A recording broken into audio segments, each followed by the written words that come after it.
छोटे से सेशन में सारी चीज़ें क्लियर करूँगा। जब भी एक स्टूडेंट जैसे फ्री होता है तो वो निर्णय नहीं कर पाता कि वो तैयारी किसकी करे, भ्रमित हो जाता है। अब इसके भ्रमित होने के पीछे कई कारण होते हैं। कारण ये होता है कि एक तो वो देखा-देखी करता है। मेरे साथी सब सेकंड ग्रेड की तैयारी कर रहे हैं तो वो हिम्मत ही नहीं कर पाता फर्स्ट ग्रेड की। साथी सब अगर किसी एलडीसी की प्रिपरेशन कर रहे हैं तो वो किसी दूसरे एग्जाम की तैयारी की हिम्मत नहीं जुटा पाता। देखा-देखी करना सबसे गलत है। कौन किसकी तैयारी कर रहा है उसको देख के आप तैयारी कर रहे हो, ये गलत है। आप किसी को देख के निर्णय ना लें, ये आपके अनिर्णयन का सबसे बड़ा कारण है। दूसरा अनिर्णयन का सबसे बड़ा कारण ये है कि आप विभिन्न सारे सोशल साइट्स एंड यूट्यूब वगैरह इनसे जुड़े हुए हैं। आप हर किसी को सुनते रहते हैं और इनको सबको सुन के आपके दिमाग में इतनी चीज़ें इकट्ठी हो गई है कि अब आप निर्णय नहीं कर पा रहे, क्योंकि आप इतने मैच्योर तो है नहीं कि सभी को सुनने के बाद एक निष्कर्ष पे पहुंचोगे। फिर आप क्या होता है कि फिर आप है वो अनिर्णयन की स्थिति में आते हो, आप डिसीजन मेकिंग कर ही नहीं पा रहे हो। तो आपके द्वारा जितना आप भटकोगे, है ना, जितना आप सोशल मीडिया, यूट्यूब, ये जो व्हाट्सएप है, टेलीग्राम है, यूट्यूब वगैरह है, इस दुनिया में जितने ज़्यादा भटकोगे ना, उतना आप अनिर्णय में रहोगे। आप एक सटीक डिसीजन नहीं ले पाओगे।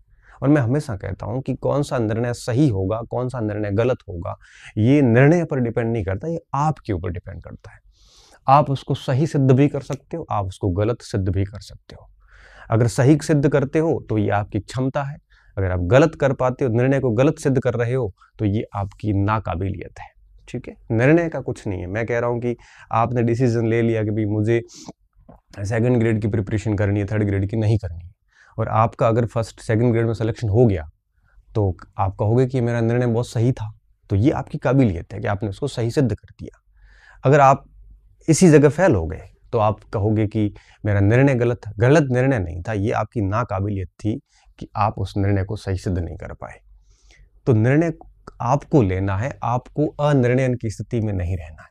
तो आप जो ये देखा-देखी करते हो ना, सभी को देखा-देखी करते हो, या फिर जो आप ये यूट्यूब की दुनिया हो गई, ये सोशल साइट्स की दुनिया हो गई, ये जितनी ज़्यादा आप इनको सुनोगे, इनके चक्कर में रहोगे, आप कभी भी निष्कर्ष पे पहुंच नहीं पाओगे कि उसको तैयारी कैसे करनी। तो मोस्टली समय तो बच्चा इसी में खराब कर देता है। तो अनिर्णयन की स्थिति हमेशा सबसे बड़ी भयंकर स्थिति होती है। अब इससे कैसे निकला जाए, क्योंकि मेरे को समस्या ही नहीं बतानी, समस्या का समाधान भी बताना है। अब इस स्थिति से निकलने का सीधा सा सिंपल सा उपाय है। आप क्या करोगे, आपके सामने जो भी विकल्प है, अब आपके सामने जैसे 4-5 विकल्प है, अध्यापक का भी है, वरिष्ठ अध्यापक का है, और एलडीसी, आरएएस वगैरह बहुत सारे विकल्प हैं। आप इन सारे 4-5 विकल्प जो आप एक रजिस्टर पे लिखिए कि ये मेरे सामने अभी विकल्प है। फिर सबसे पहले उसमें ये देखिए कि कौन सा सिलेबस आपके अनुकूल है। अब उसमें से आप देखोगे तो 5 में से 2 या 3 का सिलेबस आपके अनुकूल नहीं होगा। आप देखो, ईमानदारी से ऑब्जर्वेशन करना कि आपके अनुकूल है कि नहीं।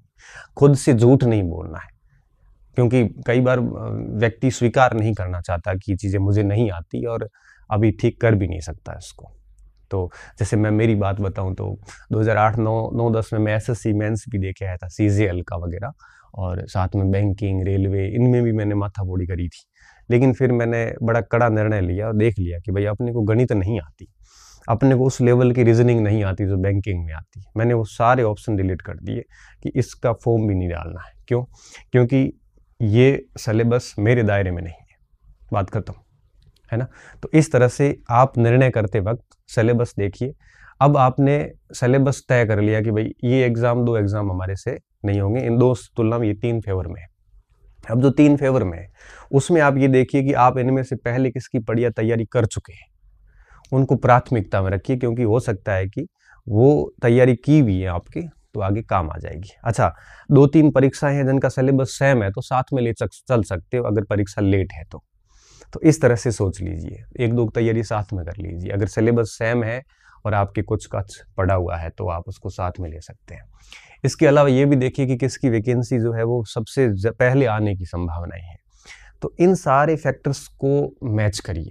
आप ये मत देखिए कि कौन से गुरुजी क्या कह रहे हैं या अपने साथी किसकी तैयारी कर रहे हैं। आप इन चीज़ों से डिसीजन लेने की बजाय सिलेबस, भर्ती की संभावनाओं और खुद की क्षमताओं, खुद को लग जाता है कि मैं कहाँ तक डिजर्व करता हूँ, ये व्यक्ति कितना ही झूठ बोले लेकिन खुद को व्यक्ति को पता होता है कि मैं यहाँ तक डिजर्व करता ही करता हूँ, है ना।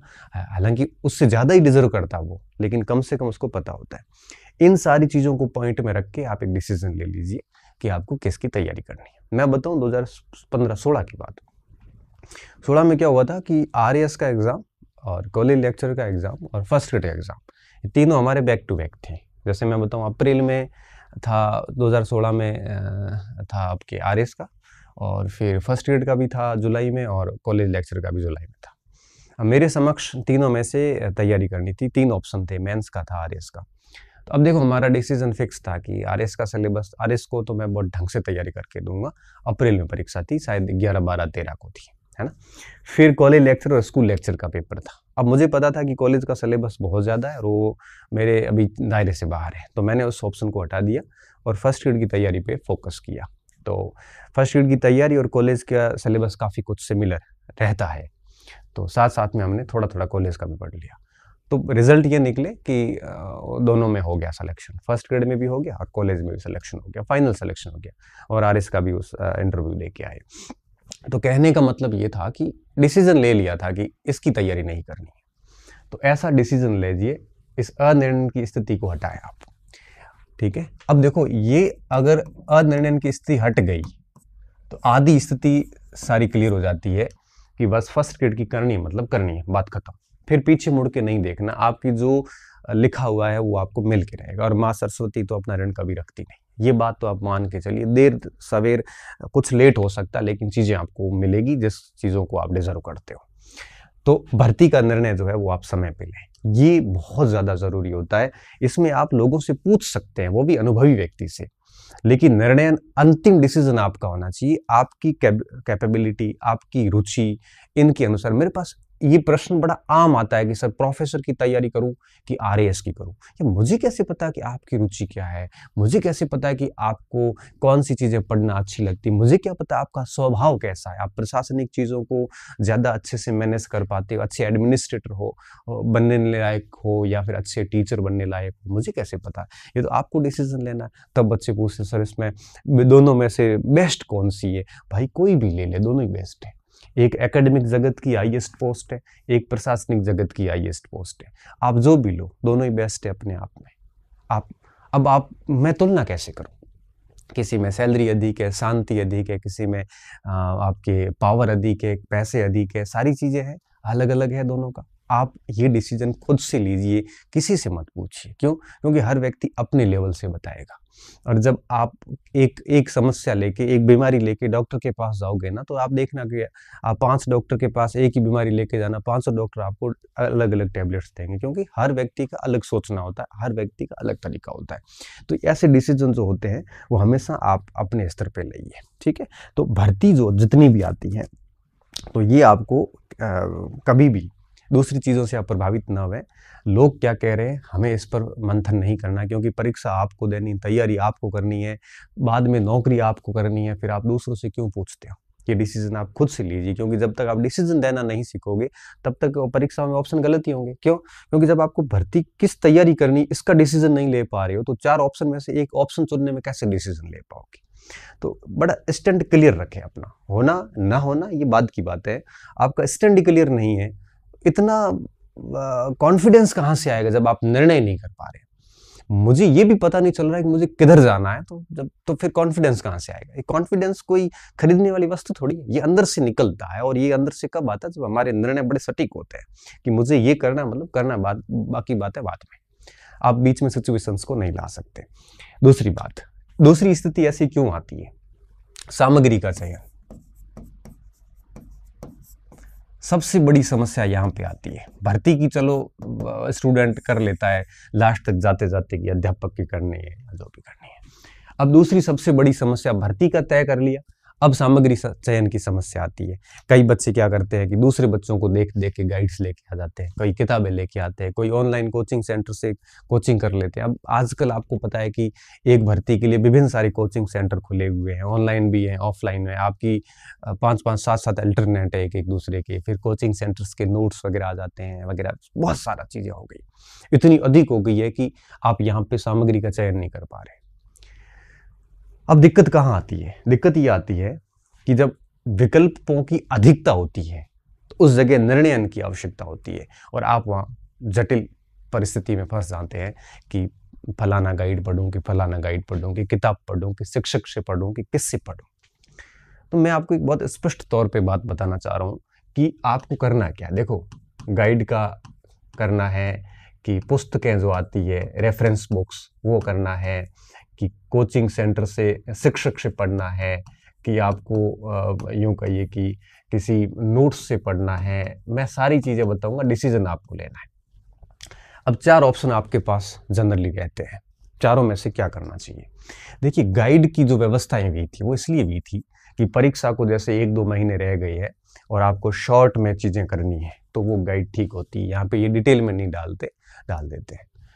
और इसमें जैसे मान लो कि एक पेपर में 8-10 पार्ट हो तो गाइड पढ़ ली जाती है और वो भी कम समय में कर लिया जाता है। पुस्तकें वो होती है जो आपको डिटेल से बताती है। गाइड में केवल फैक्ट होते हैं जो याद नहीं किए जा सकते। पुस्तक में क्या होता है, कहानी होती है और कहानी में फैक्ट को फिट किया जाता है ताकि आप आराम से उसको कैच कर सकते हो। ये तो अल्टीमेट है, ठीक है, इसका कोई ऑप्शन है ही नहीं। गाइडें भी पुस्तकों को देख के लिखी हुई है, टीचर भी पुस्तकों को कंबाइंड करके पढ़ाते हैं और नोट्स भी आपके जो टीचर्स ही बनाते पुस्तकों से। ये तो आधारभूत है, ये आधारभूत है, आप इसको नकार नहीं सकते। आप चाहे ऑनलाइन कोचिंग करें, कुछ भी करें, पुस्तकों का कोई विकल्प नहीं है, कभी नहीं रहा, ठीक है, क्योंकि बाकी तीनों विकल्प पुस्तकों के ऊपर डिपेंड करते हैं, ठीक है। तो गाइड के सामने पुस्तकें तो वास्तव में पुस्तकों और गाइड की तुलना करना निहायत ही मूर्खता है। अब बात आती है टीचर से कि टीचर से पढ़ना कितना सार्थक होता है। अब देखो, टीचर क्या करता है, शिक्षक पुस्तकों को ही आप तक पहुंचाता है, लेकिन 2 चीजें अलग करता है। अलग ये करता है, एक पुस्तकों के अंदर क्या पढ़ना और क्या छोड़ना, ये बड़ा महत्वपूर्ण बिंदु रहता है। और बच्चा इतना समझदार नहीं होता, इतना मैच्योर नहीं होता कि वो ये तय कर पाए कि इसमें ये चीज़ें छोड़ने वाली, ये चीज़ें पढ़ने वाली, क्योंकि सारी किताबें तो याद नहीं होती। फर्स्ट ग्रेड जैसे में 10-10, 12-12 किताबें लग जाती है, सारा कुछ याद करना संभव भी नहीं होता।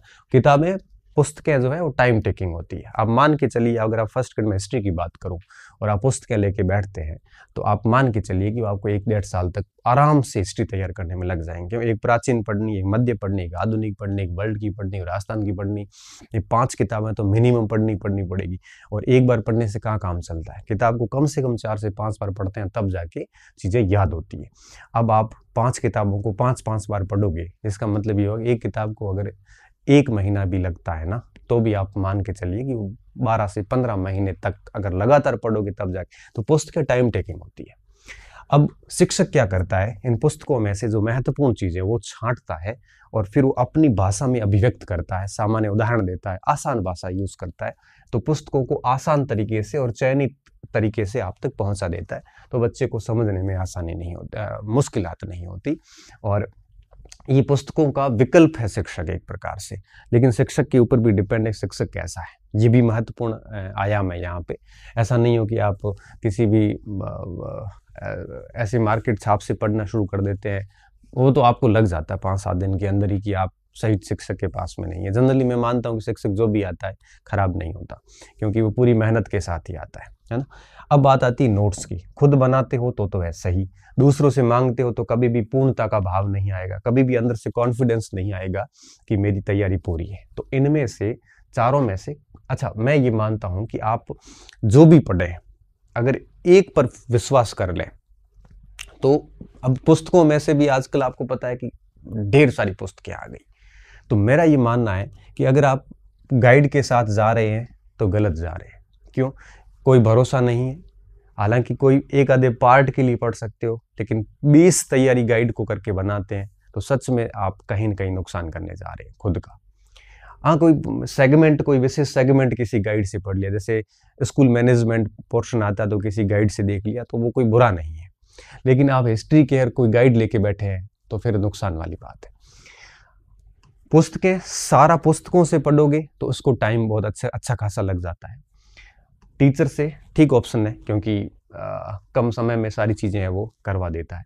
और दूसरों के नोट्स तो मैं बिल्कुल रिकमेंडेड नहीं करूँगा। नोट्स कभी भी मांगने या खरीदने की वस्तु नहीं होती, लिखने की होती है। आप दूसरों के नोट्स ढेर लगा लेना रूम में, कोई फायदा नहीं देंगे। इसलिए मैं आपको सिर्फ यही कहूँगा कि कोशिश करो कि कुछ सेगमेंट के लिए गाइड भली देख लो, लेकिन जो भी गाइड लाओ तो एक ही लाओ। एक्स्ट्रा बहुत सारे गाइड्स लाके आप अपने आप को कंफ्यूज कर रहे हैं। सबसे बेहतर ऑप्शन होता है कम से कम पुस्तकें अपने पास में रखो, लिमिटेड मटेरियल, क्योंकि हर पुस्तक से 80-90% सवाल आते हैं। कट ऑफ आपके वापस वही 60-65% जाके अटक जाती है। तो बेहतर ये होता है कि आप जो है जो भी स्रोत रखें एक एक रखें। जहाँ तक शिक्षकों की बात है तो आप किसी भी एक शिक्षक से पढ़ सकते हैं, अपने विषय को पढ़ सकते हैं। आपको लगता है कि ये चीज़ें जटिल है, समझनी चाहिए तो समझ सकते हैं। आपको लगता है कि शिक्षक की ज़रूरत नहीं है, मैं पुस्तकों से कर लूँगा, मेरे पास काफ़ी टाइम है, तो आप इसको भी कर सकते हैं। लेकिन ध्यान इस बात का रखना, चाहे शिक्षक से पढ़ो चाहे पुस्तकों से पढ़ो, जब तक आप उसको 4-5 बार नहीं पढ़ोगे, तब तक जब तक उसकी प्रैक्टिस नहीं करोगे, तब तक आपके परिणाम निकलने वाले नहीं हैं। अब यहाँ पे सामग्री चयन में सबसे बड़ी दिक्कत कहाँ आती है? दिक्कत ये आती है, आप सामग्री चयन भी कर लेते हैं, लेकिन जैसे आप यूट्यूब की दुनिया में चले जाते हैं या फिर सोशल मीडिया पे आते हैं, तो यहाँ वापस समस्या क्रिएट हो जाती है। क्यों? क्योंकि किताब प्रकाशक है, वो किताब बेचने के लिए अपनी मार्केटिंग कर रहे होते हैं। गाइड के प्रकाशक गाइड की अपनी मार्केटिंग कर रहे होते हैं। कोर्स के जो चलाते हैं ऑनलाइन कोचिंग सेंटर, ये अपनी मार्केटिंग कर रहे होते हैं। नोट्स बेचने वाले अपनी मार्केटिंग कर रहे होते हैं। अब स्टूडेंट इस मार्केटिंग के इस पूरे मार्केट का एक प्रकार से उपभोक्ता हो जाता है। ठीक है, हम लोग इसमें आते हैं, हम लोग यहाँ से आते हैं और आप मुझे भी शामिल कर सकते हो उसमें, मार्केटिंग करने वालों में, है ना। तो अब देखिए समस्या कहाँ आएगी। अब स्टूडेंट को एक तार्किक निर्णय लेना होता है कि मैं गाइड के साथ जाऊं, क्योंकि आप गाइड के जो पब्लिशर्स हैं उसको जैसे सुनोगे आपको लगेगा गाइड सब कुछ है। पुस्तक वाले को सुनोगे तो वो कहेगा कि ये तीनों कुछ भी नहीं है, केवल पुस्तक ही महत्वपूर्ण है। और इन सिलेक्शन नहीं होता, पुस्तक से ही होता है, भले खुद का किसी शिक्षक से हुआ। शिक्षक जनरली ये कहेगा कि मेरे से पढ़ लो तो आपको इसकी जरूरत नहीं पड़ती। जनरली हम बोलते हैं तो हम इसको प्रूफ भी करते हैं। नोट्स बेचने वाले ये कहेंगे कि हम इन सभी का निष्कर्ष निकाल रहे हैं। अब इस तरह से आप हो जाते हैं पजल। अब आपको नहीं पता कि आपको क्या करना है। कहीं आप ये सोचने लगते हैं कि कहीं मैंने इन लोगों की बात को गौर नहीं किया, आत्मसात नहीं किया, तो मैं पीछे रह जाऊंगा। ऐसा कुछ भी नहीं है। मैं ये मानता हूं कि इस यूट्यूब सोशल मीडिया की दुनिया से जो बहुत दूर है, वो सबसे पहले सिलेक्शन वही लेते हैं, क्योंकि वो अपने इरादों में बड़ा क्लियर है एकदम से। उसके मानसिक रूप से उसको कोई प्रभावित नहीं कर पा रहा है और बहुत बढ़िया तरीके से मेहनत कर रहा है, प्रैक्टिस कर रहा है, रिवीजन कर रहा है और लिमिटेड मटेरियल के साथ कर रहा है। तो मैं यही कहूँगा कि किसी भी, मेरी बात भी मत सुनो आप अपना डिसीजन खुद से लीजिए। और मैं ये मानता हूँ कि चाहे शिक्षक से पढ़े, चाहे पुस्तकों से पढ़े, चाहे आप अच्छे नोट्स किसी के हैं, आपने खुद ने उसको अपडेट किया है, तो आप इनसे पढ़ें। गाइड को तो मैं आपको पूरा सजेस्ट नहीं करूँगा, लेकिन पढ़ें एक ही, और उसको बार बार पढ़ें और उसका बार बार प्रैक्टिस करें। एक का सहारा लें, सभी साथ में लेके ना चलें। ठीक है, और ये डिसीजन भी आपको ही लेना है, क्योंकि आपने पर्टिकुलर किसी एक को सुन लिया तो आप उसके साथ जाओगे। ठीक, तो आपको यहाँ पे सामग्री चयन में पूरी सावधानी रखनी है, क्योंकि आपको सब उपभोक्ता समझते हैं और ऐसी स्थिति में आप कहीं पर भी भ्रमित हो सकते हैं और डिसीजन आप क्या पूरा का पूरा बिगड़ सकता है। ठीक है, तो एक सामग्री चयन में यहाँ निर्णय की स्थिति दूर करें। फिर जैसे सामग्री चयन हो जाता है, सामग्री चयन होने के बाद में अब आपने सामग्री चयन कर लिया, परीक्षा की वो देख लिया, अब आप पाठ्यक्रम प्रिंट करें। ठीक है, पाठ्यक्रम प्रिंट कर लें, पाठ्यक्रम अपने हाथ में रखें और फिर उसको 3 चरणों में चलने दें। सबसे पहला होता है पाठ्यक्रम को पूर्ण किया जाए एक बार। हम गलती कहाँ करते हैं? हम गलती ये करते हैं कि कई बार जो हमारे आसान सरल बिंदु है वो हम छोड़ देते हैं कि इसका तो क्या है, कर लूंगा, बाद में कर लूंगा। और कई बार हम कठिन टॉपिक करते जाते हैं, उसको बार बार करते हैं और सरल टॉपिक को छोड़ देते हैं, क्योंकि ये तो हमें आ रहा है। हम इस गलत फहमी में रहते हैं और स्थितियां ये बनती है कि परीक्षा जब आती है तो उस कमजोर टॉपिक पढ़े हुए नहीं होते हमारे, क्योंकि हम हमेशा कठिन टॉपिक, अब मान के चलिए कि अगर 10 टॉपिक है पाठ्यक्रम में, 10 में से 3-4 टॉपिक ऐसे जो हमने बिल्कुल पढ़े नहीं, छोड़ रखे हैं उसको कि ये तो बाद में कर लेंगे, ये तो मुझे आता है, ये तो मैं बाद में कर लूंगा। कुछ पॉइंट्स ऐसे छोड़ देते हैं और जैसी परीक्षा हॉल में जाते हैं तो वो रिविजन होता नहीं है। फिर सामान्य प्रश्न पढ़े भी तो होते हैं लेकिन एग्जैक्ट रिवीजन नहीं होता है, तो उस वजह से कंफ्यूजन में जाते हैं और फिर आपकी तीनों अब वो छोड़ भी नहीं सकते क्योंकि आपके पढ़े हुए सवाल कभी न कभी पढ़े थे लेकिन रिवीजन नहीं किया, ये आपकी गलती थी, वो पॉइंट आपने छोड़ दिए थे और उसके अभाव में वहां पे फिर आपके चारों विकल्प में आप कंफ्यूज हो जाते हैं, 2 विकल्प में कंफ्यूज हो जाते हैं और वहां पे आप मोस्टली संभावना है कि गलती करके आते हैं। तो जब भी आप पाठ्यक्रम पढ़े तो मैं ये मानता हूं कि उस पूरे पाठ्यक्रम में आपको लगता है कि ये 2-3 टॉपिक बड़े हैं और इसमें से एक आधा ही सवाल आता है, तो वो टॉपिक आप भली साइड में कर दो, बाकी 90% जो सिलेबस होता है, 90-95% सिलेबस जो आपने 2-4 टॉपिक साइड में कर दिए, जैसे मैं हिस्ट्री पढ़ता था तो मुझे अच्छे से पता है कि राजपूत राज्य, दक्षिणी भारत, इसमें मैं बहुत लिमिटेड ही पढ़ता था कि भाई मुझे इसकी सिर्फ कला पढ़नी है या इसका प्रशासन पढ़ना, बाकी सारा छोड़ देता था। वो आप चाह के छोड़ते हो, वो तो छोड़ दिया, बाकी जितना भी है वो आप कंप्लीट पढ़ो, बीच में छोड़ो मत किसी को भी, ऐसे मत छोड़ो कि ये बाद में कर लूंगा, यही आसान है, कोई भी आसान नहीं होता, कोई भी टफ नहीं होता। तो जब भी पाठ्यक्रम आप सिलेबस लाते हो तो इन रिसोर्सेज से आप उस पूरे सिलेबस को कंप्लीट करें, ठीक है। और जैसे ही पाठ्यक्रम पूरा होता है फिर आप कंटिन्यू हो जाए रिवीजन पे, रिवीजन कंटिन्यू चलने दें, ठीक है। जितना आप अभ्यास करोगे और कोशिश करो कि कम से कम 5-7 बार अभ्यास हो, अभ्यास क्या सॉरी पुनरावृत्ति हो, रिवीजन हो, 5-7 बार रिवीजन होगा तभी जाके वो जो कोर्स आपने 90-95% पूरा किया है वो जाके आपको फायदा देगा। रिवीजन आप कैसे भी कर सकते हैं, 5 दिन पढ़िए, 2 दिन रिवीजन कर लीजिए, या फिर आप टॉपिक पूरा पढ़ के फिर उसको वापस पढ़ लीजिए, कैसे भी कर सकते हैं, ये आपके ऊपर है कि आप उसको रिवीजन को कैसे करते हो, या पूरा पढ़ने के बाद फिर वापस शुरू करो, फिर वापस शुरू करो, ऐसा कर सकते हो। और तीसरी चीज होती है अभ्यास।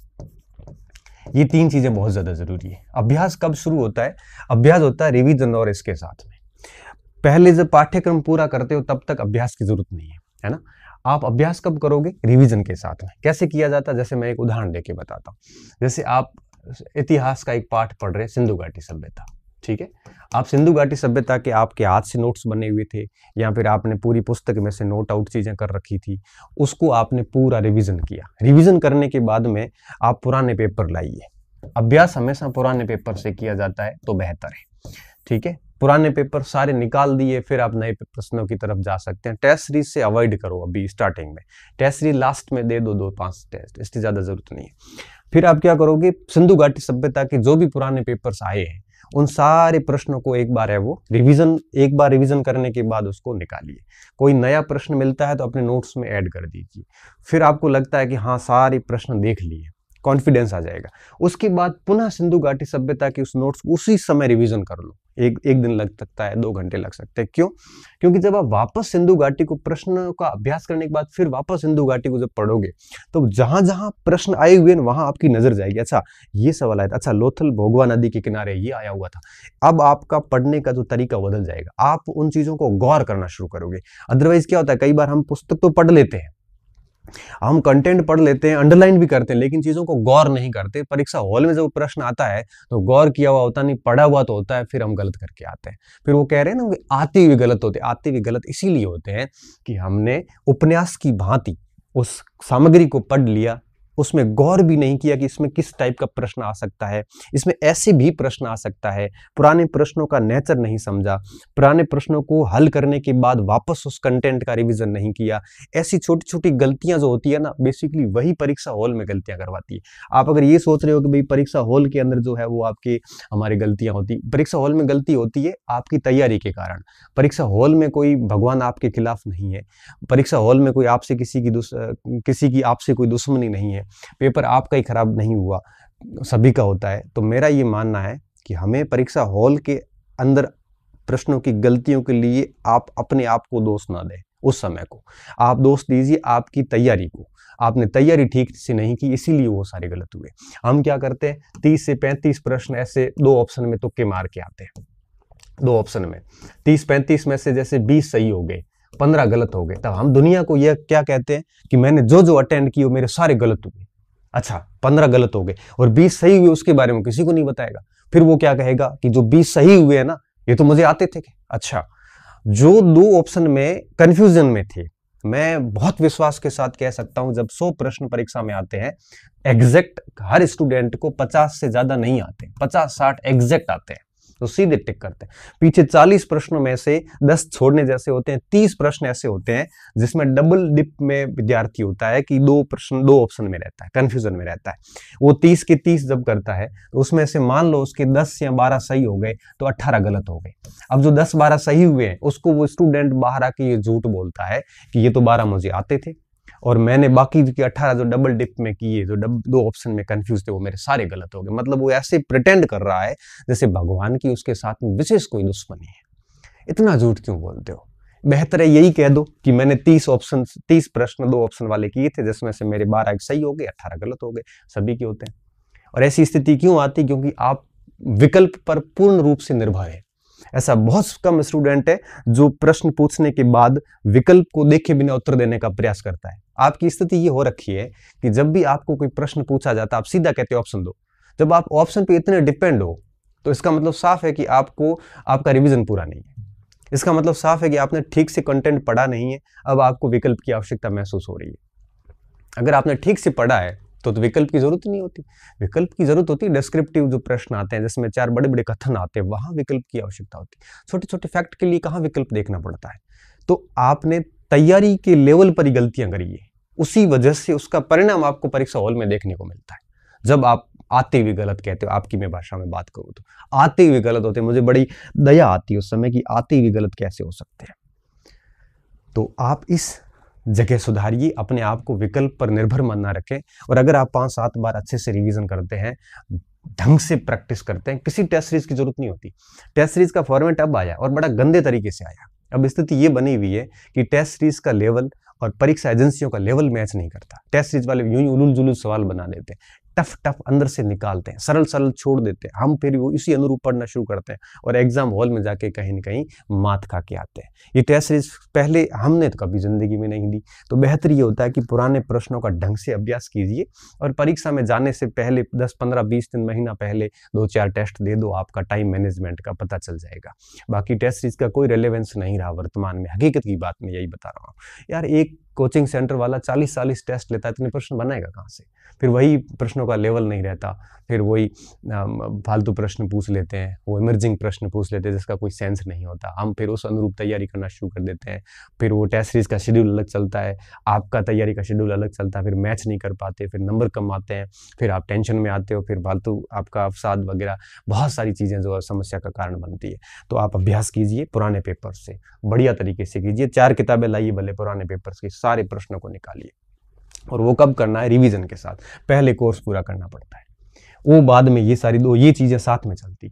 रिवीजन एक टॉपिक का किया, फिर उसके सारे प्रश्न निकाल के फिर वापस उसी टॉपिक को फिर देखा जाए।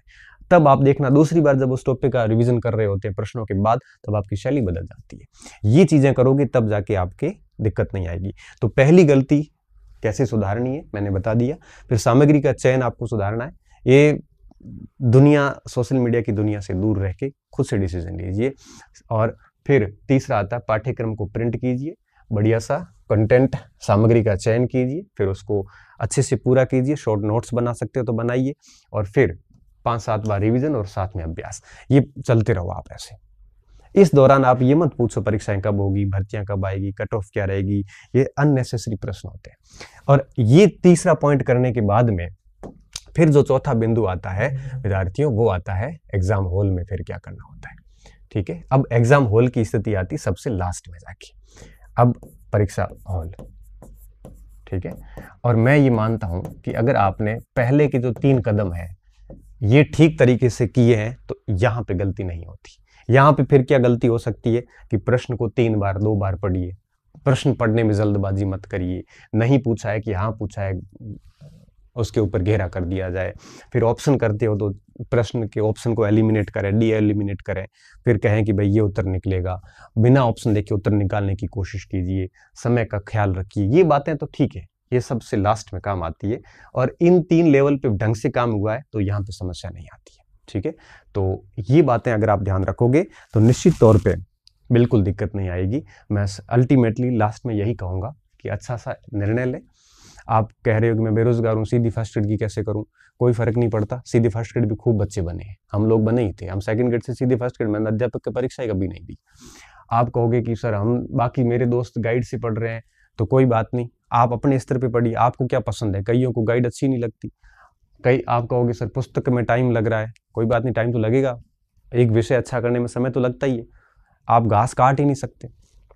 इनमें से कोई अच्छा सा डिसीजन ले लीजिए, फिर डिसीजन अपने अनुसार लीजिए। किसी को पुस्तकें पसंद है, किसी को टीचर से पढ़ना पसंद है, किसी को नोट्स पसंद है, तो आप किसी और के अनुरूप डिसीजन ना ले, अपने अनुरूप लें, ठीक है। मैं मानता हूं कि किसी भी साथ जाओगे सिलेक्शन वैसे ही हो जाता है। आप किसी के साथ भी जाओगे 70, 80%, 90% सवाल आ जाते हैं। किसी एक को फॉलो कीजिए, बाकी सभी में हाथ मत डालिए। कई बार मैं देखता हूँ ऑनलाइन कोचिंग से भी पढ़ रहे हैं बच्चे, फिर किताबें और ले आ रहे हैं। फिर क्या मतलब है ऑनलाइन कोचिंग का, किताबें लाते, कोचिंग के पैसे क्यों खराब किए। और फिर पाठ्यक्रम को प्रिंट करवा के घर लेके आए और उसके बाद में सामग्री का चयन करके टॉपिक सहित लिस्ट बना दें और उसके बाद में पूरे सिलेबस को पूरा करें। कौन से टॉपिक छोड़ने हैं वो साइड में नाम लिख लो, पूरा सिलेबस तैयार कीजिए। 6, 7, 8 महीने का अच्छे से समय लगेगा। और उसके बाद में रिवीजन प्रैक्टिस 5-7 बार अगर ये रजिस्टर घूम गए, फिर देखना कि आप कभी ये शिकायत नहीं करोगे कि आते हुए गलत हो गए या फिर मैंने जो तैयारी की उसके अंदर उस परफॉर्मेंस नहीं आई। देखो, आप कितना भी तेज भागोगे, मंजिल तब तक नहीं आएगी जब तक रास्ता सही नहीं होगा। आप कितनी भी मेहनत कर लो, अगर आपका डायरेक्शन सही नहीं है, आपका तरीका सही नहीं है, तो आप सफल नहीं हो पाओगे, भले 18 घंटे मेहनत कर लो। और अगर आप स्मार्ट तरीके से काम करते हैं, इस तरीके से काम करते हैं, तो 5-6 घंटे भी रेगुलर पढ़ते हैं, तो भी आप अपना काम है वो कर लोगे, ये तय बात है। तो इन दोनों प्रश्नों का उत्तर देने की मैंने कोशिश करी है। उम्मीद कर रहा हूँ कि ये वीडियो आपके सत्र आपके काम आएगा। ठीक से सुनना, इसको फॉलो करने का प्रयास करना, है ना। और बाकी बातें फिर बाद में कभी करेंगे। बहुत बहुत धन्यवाद विद्यार्थियों, अच्छे रहिए, मस्त रहिए और पढ़ते रहिए।